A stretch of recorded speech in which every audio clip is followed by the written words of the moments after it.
thank you so much for riding this out with me and sticking things out to the hangover's back.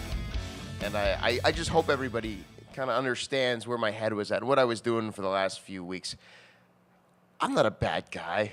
I don't have any problem with the Pillars. I had to light a fire under them to get them to where they needed to be. The Pillars need to be on the same page because that's what Smash Wrestling needs.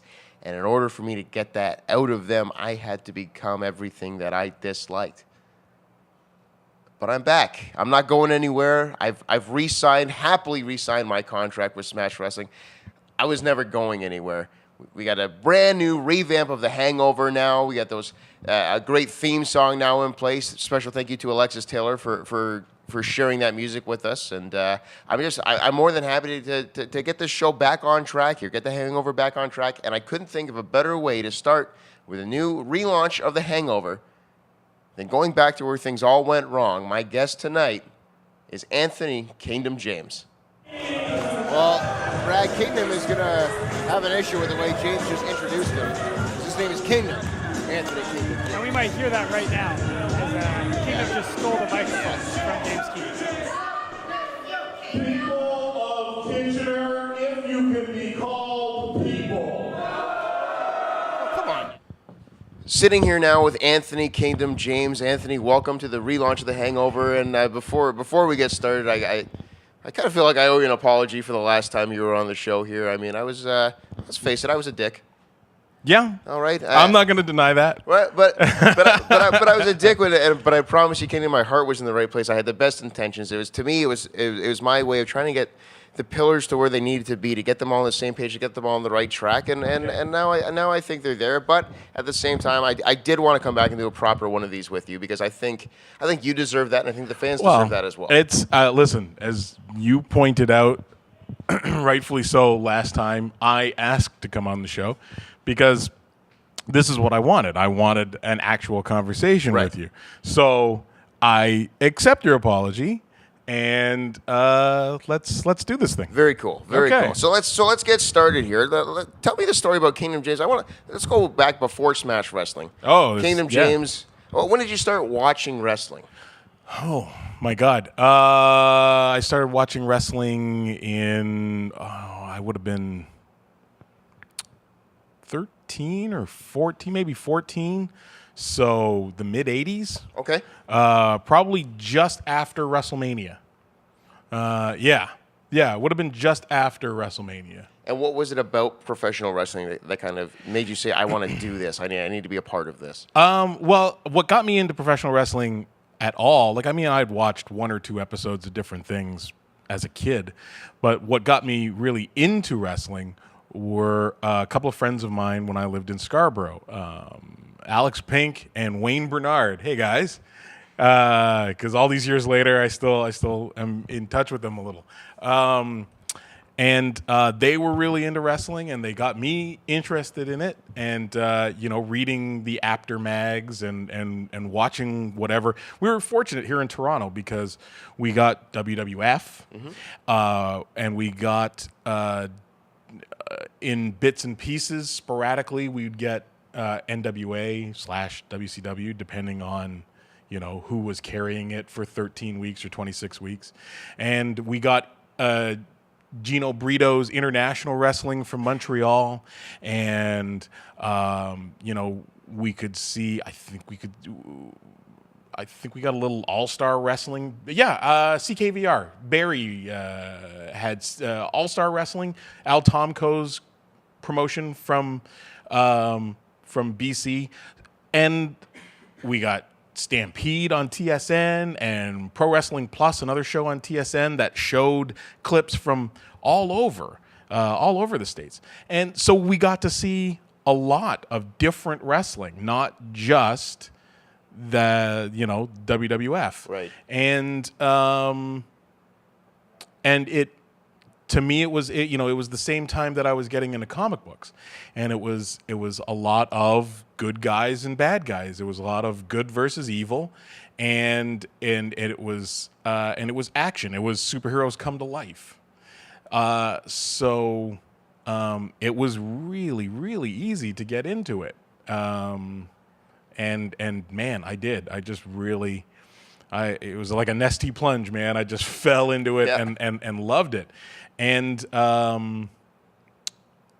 at that point, I tried to absorb all of it that I could. And, I said reading the after mags, like Pro Wrestling Illustrated and The Wrestler, Inside Wrestling, and there was one other but there used to be a bunch of them that the one company did. And then you'd get a few magazines that were like photo heavy, but you were getting a glimpse of promotions that even with how saturated this market was as far as television for wrestling, you were getting your eye on photos and information about promotions that you were never going to see in person. Right. You were getting those names. And then my friend Wayne was working in the kitchen at a Japanese restaurant, and his owner was into wrestling, and the owner's brother was sending him tapes. Oh, really? So we were getting to watch like All Japan. Very cool. Yeah. Mid 80s All Japan, and it was a revelation. It was fantastic stuff. So yeah, it was a matter of there was so much of it that I could get my hands on, and I wanted more and more and more. And then through indie, this is a long ass answer. It's all good. Through an indie show here in Toronto, I got to meet some people who were involved in the business, and it really it blossomed. Involvement in wrestling as more than just a fan blossomed from there, and I was like 16 or 17. Started ring announcing because I had a voice in a tuxedo, and it grew. So yeah, I mean, it was very, very organic, and it's 30 years later. You know, 30 years later, and I'm still doing this, sometimes to my physical detriment. Well, I want to touch on that in a little bit. Yeah. But it's worth noting too. Like I know for myself and for a lot of staff around here, and for a lot of the workers in the back, I've been doing a lot of these interviews for a little while now, and a lot of people have very similar stories in the sense that pro wrestling was an escape from reality for them. Yeah. And that's kind of what brought people to wrestling to begin with. Did you find that it was an escape from reality for yourself as well? I don't know. I don't think it was. I don't like that phrase in particular. Okay. To me, it was just. It was like the perfect form of entertainment. Right. I mean, there came a time where Alex and Wayne and I. Ow, cramp. Oh, that's sad. I'm so old. There came a time where Alex and Wayne and I, we would wrestle in the on the lawn next to our building in Scarborough, and long before there were backyarders, and like I mean, our attempts to wrestle were far more influenced by Ric Flair and Arn Anderson and Barry Windham than by any hardcore nonsense. Right. We're on the lawn. We're on the lawn throwing Cobra clutches on each other and snapmares, and no, we weren't looking to hit each other in the head with a light tube. Probably a good thing. Yeah. So, I mean, as far as escapism, the idea that, I wanted to be Arn Anderson came about early. But no, for us, it was a matter of, it was the perfect sport. It was the perfect form of entertainment for us. And we were just trying to absorb as much of it as possible. So, and the further you get into it, the more there is. It was like an onion. You peel back a layer, and you hear about the Dingo Warrior is coming to the WWF. Well, who's the Dingo Warrior? And he was in World Class Championship Wrestling. Well, that's where the Von Erichs are. And then you learn about the Von Erichs. You go down that road, and you learn about the Freebirds. And it's like, well, the Freebirds were also in Memphis. Well, let's find out about Memphis.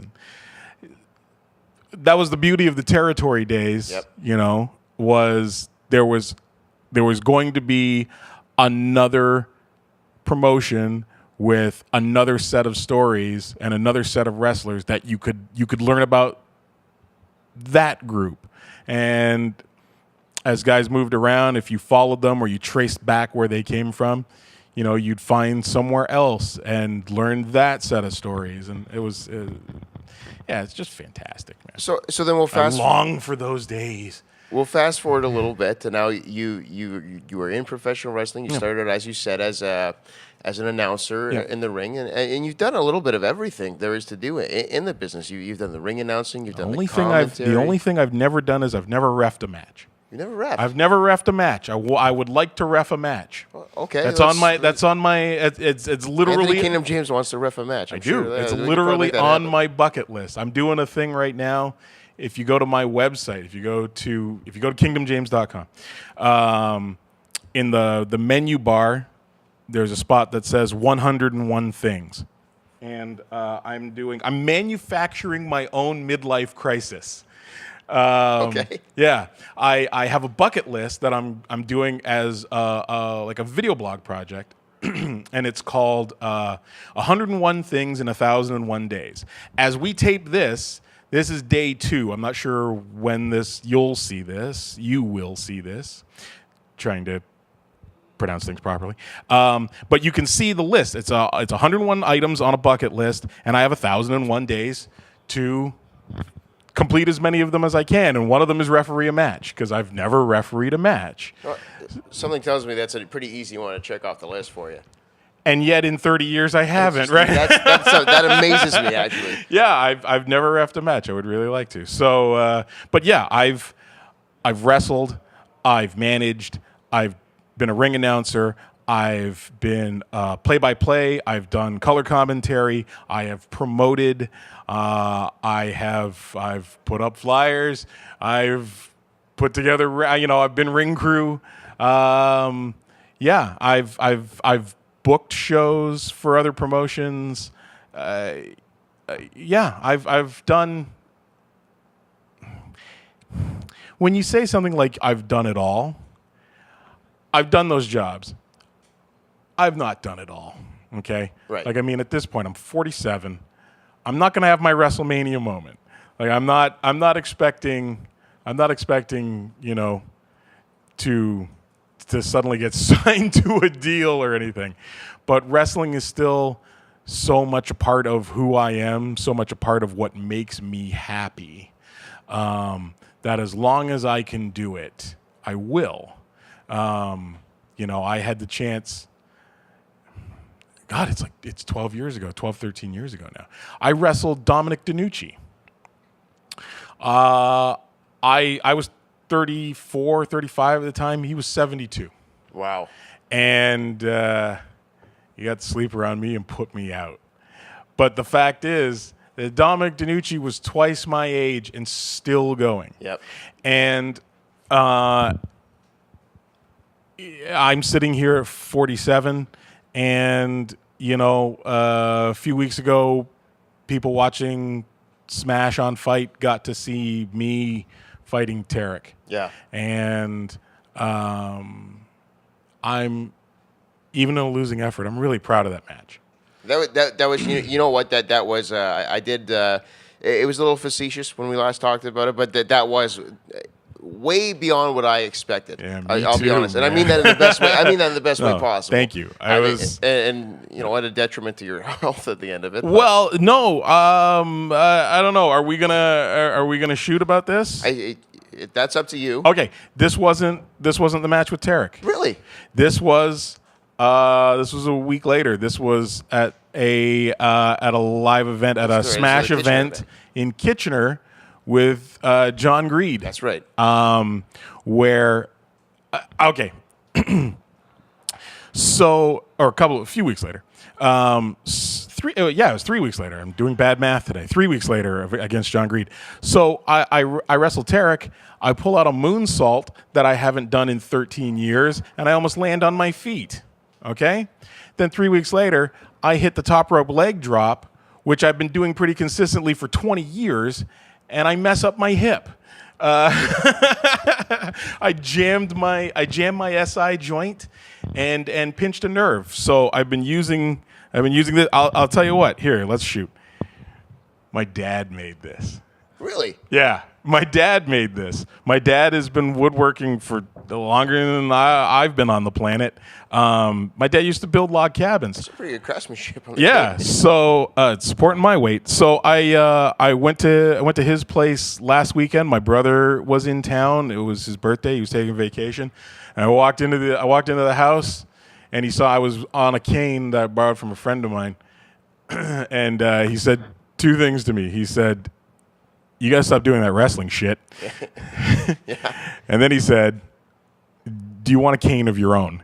And he had a couple to choose from that he had made, and Very cool. gave me this. We measured it up. He cut a couple inches off the bottom, and now I'm waiting for the opportunity to just beat a mother in the head with this thing. This is going to be great. I love that's where your head goes with it. Oh yeah, that's a good walking stick. That's a good beating stick. My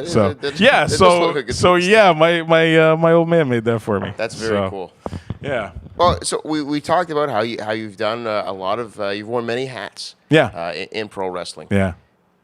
Not all successfully. Well, but you've done it. But I've done it. That's okay. I've done it. And I am now starting to take on a lot of different hats in my role here in Smash Wrestling. As you should. And I've done a lot more than just the commentary, a lot more than just the ring announcing. I'm now starting to actually dabble my hand on the promotional side of things in those Kitchener shows. So now that I've got you here, what advice do you have to someone who's starting to dabble into all those wearing those other hats? Well,